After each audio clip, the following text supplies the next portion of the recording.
I had the impression on leaving Auschwitz that there could never be a place like Auschwitz. However, I was not prepared for the death march which was to come. The worst of the death march was that many of us had to throw away our belongings because we couldn't carry them, and so very soon we were saturated and cold and wet, and there was absolutely no food distributed, and we had to fend for ourselves. And only people who had been to Auschwitz and were prepared to risk their lives every single moment in order to obtain some sort of food could survive.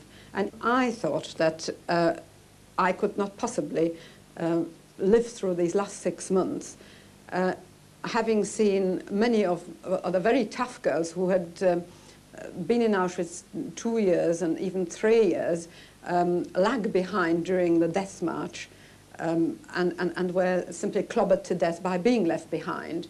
We were all clobbered. Of course, I was clobbered on the head and the rifle, but butts have been pushed into my back. But yet there was always someone who picked me up and pulled me along if they had any strength. But what really kept me going was seeing my friends who were lying at the roadside and being shot by the guards, and my obsession for revenge became more intense, and this is what kept me going. Not so much my physical strength, but this obsession for revenge, to revenge my friends. Some hours before liberation, on the very day of liberation, one SS officer came into the camp. No one knew why, because he no longer gave orders. He just appeared in the camp, and immediately a whole mob of people threw themselves at him and tore his uniform.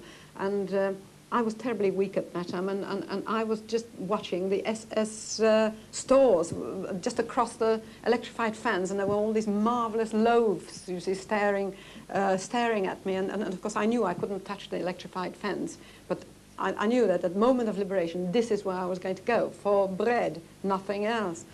However, there were he was mobbed, this SS officer, and I crept in from the back and noticed that he had a dagger. And at that point, I just grabbed this dagger and I made off. Eventually, he broke loose and he escaped through the gates. And we realized then that the end must be very close. But we're still waiting for this very big explosion. I cannot remember many, many hours. We were just sort of sitting, looking at the loaves, you see, and at this bread. Everybody just was watching, literally watching the bread, and waiting for a signal that the electricity had been cut and that one could actually get to this bread, although we didn't know where the Allies were, but you know, we thought, well, once you can get across, at least you'll have some food, because it could have been perhaps 10 days without food in that time. And then I do remember someone coming up to me and saying, well, there's some very strange soldiers wandering around outside. And I didn't take any notice. And, you know, I was just watching the bread and waiting for someone to say, you know, the electricity is cut and you can go and get some of this bread.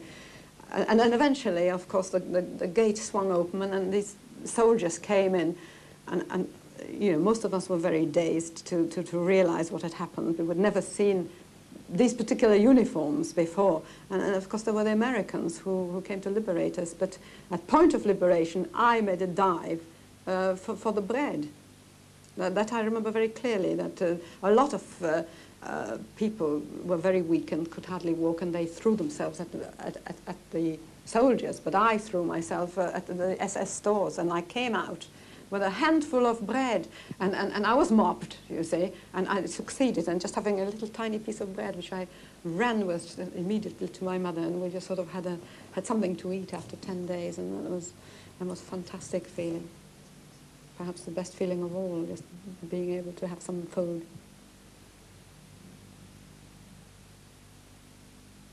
My intense feeling of revenge wouldn't leave me, and I felt it wouldn't be satisfied until I have actually used the dagger and killed the very first German that I would come into contact with.